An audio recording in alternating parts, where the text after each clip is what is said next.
Very pleased to have with us on the program right now from BlueSheepdog.com, Mr. Richard Johnson. Richard, how you doing tonight, sir? I am doing fantastic, sir. How about yourself? I'm doing very well. Glad you could join us tonight. Thought this was a really interesting piece at HumanEvents.com, the new gun culture, to borrow Michael Bain's phrase, a gun culture 2.0 versus a gun culture 1.0. Yeah, absolutely. I think that the gun culture has changed somewhat in the country, and I don't think that's necessarily a bad thing. I think, as Ronald Reagan described it, I think we have a bigger tent now for the gun culture. We've got a lot more people, and I think that the shift in culture can include everyone.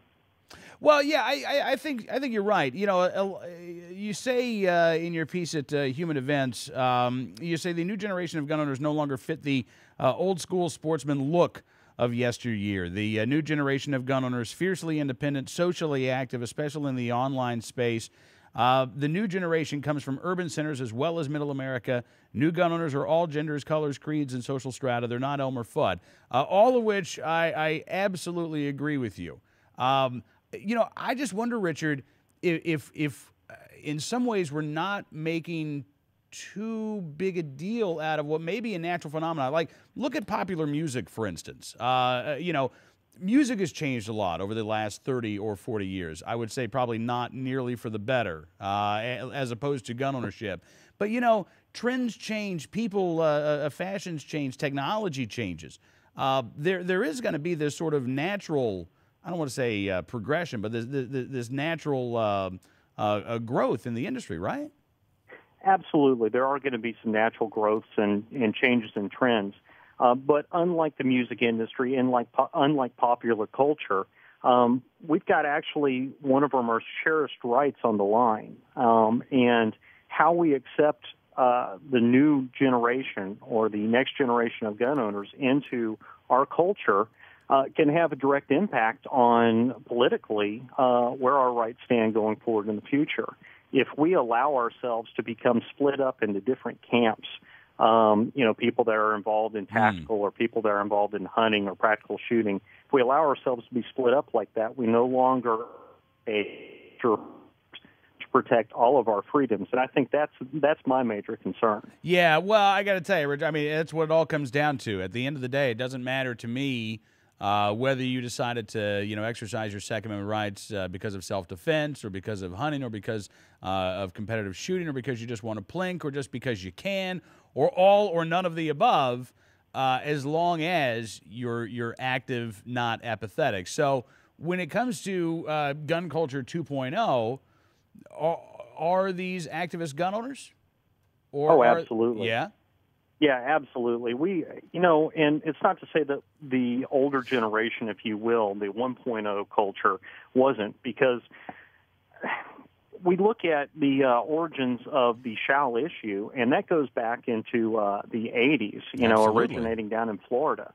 And that was not the current generation that started that whole ball rolling. But if you look at what's going on today, we've got a larger push for things such as suppressors to be either deregulated or certainly reduce restrictions on obtaining them. Mm-hmm. We look at things like open carry, pushing for shall issue in Illinois and D.C. and these types of places.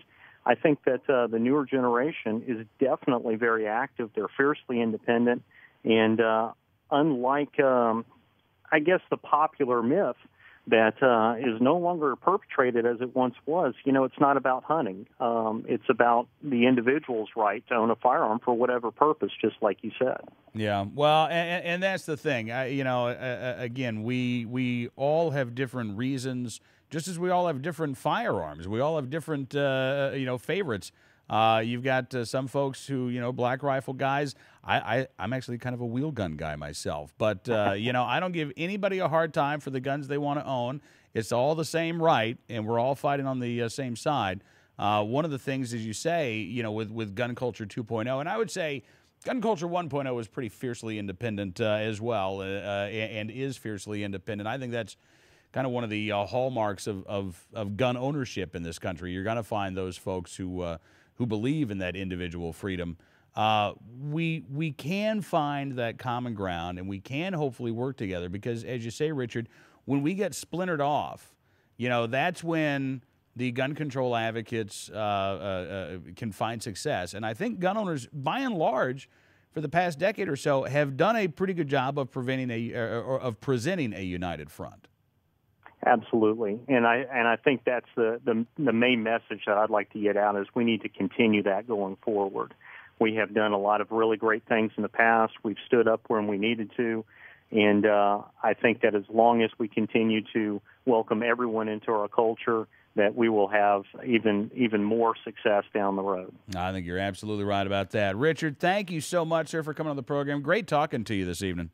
Good talking to you, sir. You have a good night. You too. Look forward to doing it again soon. Richard Johnson joined us from BlueSheepdog.com.